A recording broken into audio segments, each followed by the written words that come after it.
guys! Welcome back to my channel. Ito na naman si Ate Apple, gustong mag-share sa inyo ang kaparaanan kung bakit ako pumayat ng ganito. Bale, ayaw kasi masyadong sobrang payat, pero okay na ako sa ganito kasi dati nakaranas ako ng sumobrang payat ko. Humina naman na resistensya ko, kaya nakain pa rin ako. Hindi ko masyado, kasi ituturo ko sa inyo, talagang mawawala kayo ng ganang kumain at siguradong paapayat kayo. Wow! Ito ituturo ko sa inyo, hindi mo na kailangan mag-exercise, without exercise and no food supplement. Promise, papayat kayo. At maganda pa sa katawan, marami pang benepisyong dala, kahit manood kayo sa iba, talagang epektibo siya at marami siyang mga benefits na maitutulong sa katawan ninyo.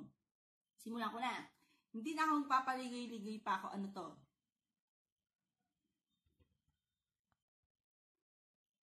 Apple cider. Ang apple cider, talagang the best. Pag po, bago kayo kumain, pagising nyo sa umaga, wag po muna to. Kasi may mga nagpapayo po. Para sa akin po, hindi po ako eksperto, pero nasubukan ko na po kasi kaya gusto ko po i-share sa inyo. Ang sabi po nila, ito daw po muna ang iinumin unang-una pagising mo sa umaga. Wag po, kasi po, walang laman na sikmura mo, gutom kayo. Hahapdi po ang sikmura nyo. Wag po ganon. Ang gawin nyo po, maligamgam na tubig, yung po una nyo inumin. Mga 2 baso o 1 baso ng maligamgam, inumin nyo po muna bago po to. Tapos, kalahating baso po, maligamgam din, 3 kutsara po nito at sabayan nyo po ng honey. Ang honey po, maraming benepisyong dala sa ating katawan.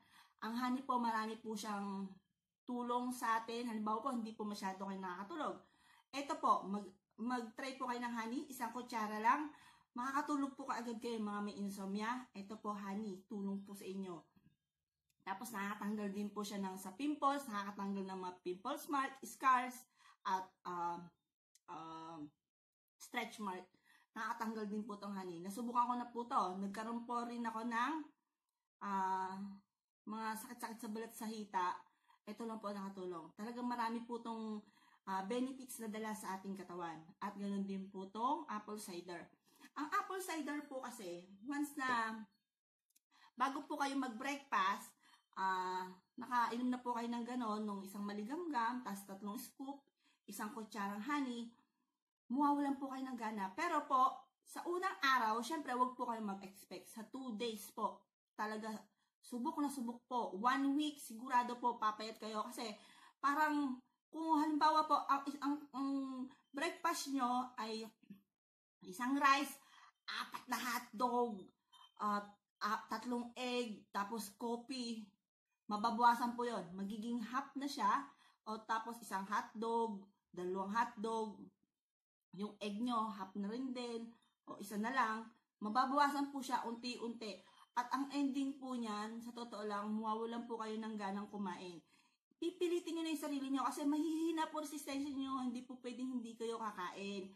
Kakain pa rin po kayo pag po kayo nawalan ng gana dahil nga po dito sa apple cider at ng honey. Tapos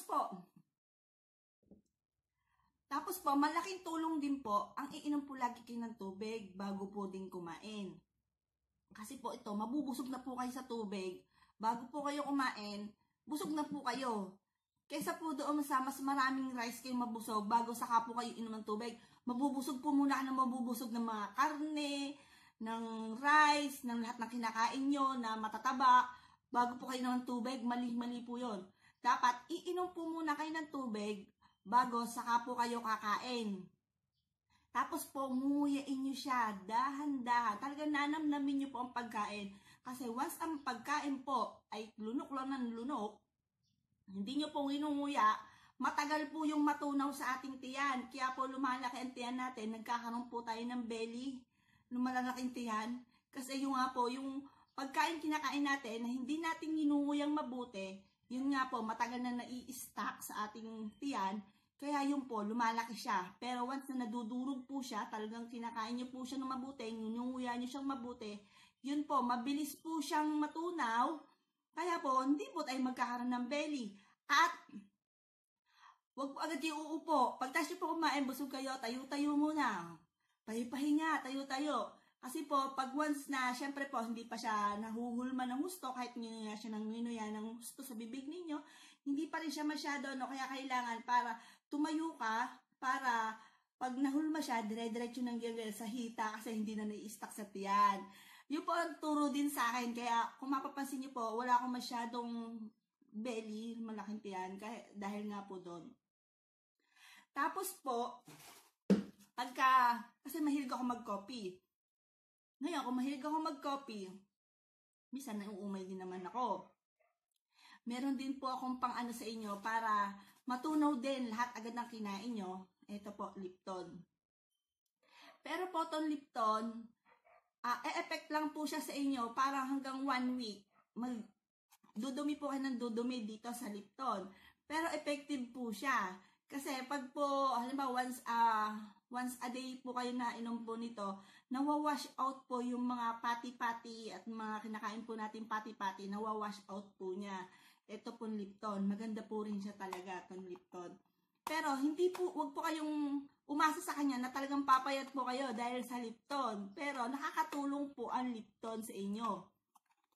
Ang nakakapayat po talaga, promise. Pero kakain po kayo ha, wag po kayong basta magtitake nito nang hindi po kayo nakain. Kasi sisikmurain po kayo at baka nandun din yung acid. Di ba? Maano din po tong acid. Ito po yung suka. Kaya wag nyo rin po masyadong, wag nyo pong aabusuhin ang katawan nyo. Bukit po pumayat po kayo, hindi na po kayo kakain pag po nawalan na kayo ng gana dahil dito. Basta kakain po kayo kasi po masama naman po at saka pangit din naman po tignan ang sobrang payat. Dapat po may mga laman-laman din tayo para nandun pa rin po ma-maintain natin yung resistensya natin ay malakas. Ako nga po, pag po ganito, yung ganito ng katawan ko, once a day na lang po ako nainom po nito. Hindi na po kagaya nung pag po sobrang taba po ninyo, gawin nyo pong bago po mag-meal, 3 beses po yun, di ba? Sa morning, inom po muna kayo ng maligam-gam na tubig. Tapos ito po, kalahating baso, maligam-gam din po. Tapos 3 kutsara, 1 kutsarang honey. Tapos yung isa ano po yan, sa morning. Tapos sa lunch po, ganun din po ang gagawin nyo. Maligam-gam po lagi na tubig ang iinumin po natin pag ito po itinitake. Tapos ganun din po sa evening, pag maghahaponan po kayo, maligam-gam po ulit. Tapos ganun din po, basta paulit-ulit lang hanggang sa maramdaman nyo po at mapansin nyo na ang unti na lang, para pinipilit nyo na yung sarili nyo kumain dahil parang nawawala na po kayo ng gana ng dahil nga po dito. Ngayon po, pag po nawala na kayo ng gana, medyo stop nyo na po kasi ganun na nangyari po sa akin eh. Talagang nawalan po ako ng gana kumain kaya in-stop ko na po siya. Tapos po, pag po napansin nyo, lumalakas ulit kayong kumain, balik nyo po uli. Ganun na lang po kasi masama naman po yung hindi talaga nakakain na talagang tubig na lang ang laman ng mga liquid na lang ang laman ng sikmura nyo. Masama din po yun. Nahihina po resistensya nyo. Sana po, yun lang po share ko sa inyo. Sana po may natutunan po kayo. Ang pinaka-importante po niyan, uminom po rin lagi kayo ng tubig. Tubig po ng tubig kasi ang tubig po talaga nakakawalan gana rin po siya kumain. Basta bago po kayo kumain, inom po lang ng tubig. Thank you po. Sana po marami po kayo natututunan sa akin.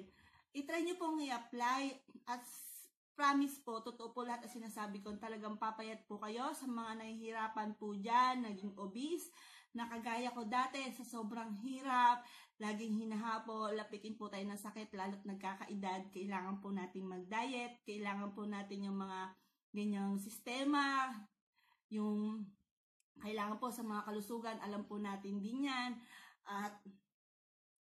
at yun lang po. Salamat po sa panonood at pag may gusto po kayong i-comment, comment lang po at click nyo po yung bell para po in case po na may bago kaming vlog, makasubaybay po kayo at makapag-payo po ako sa inyo. Thank you po.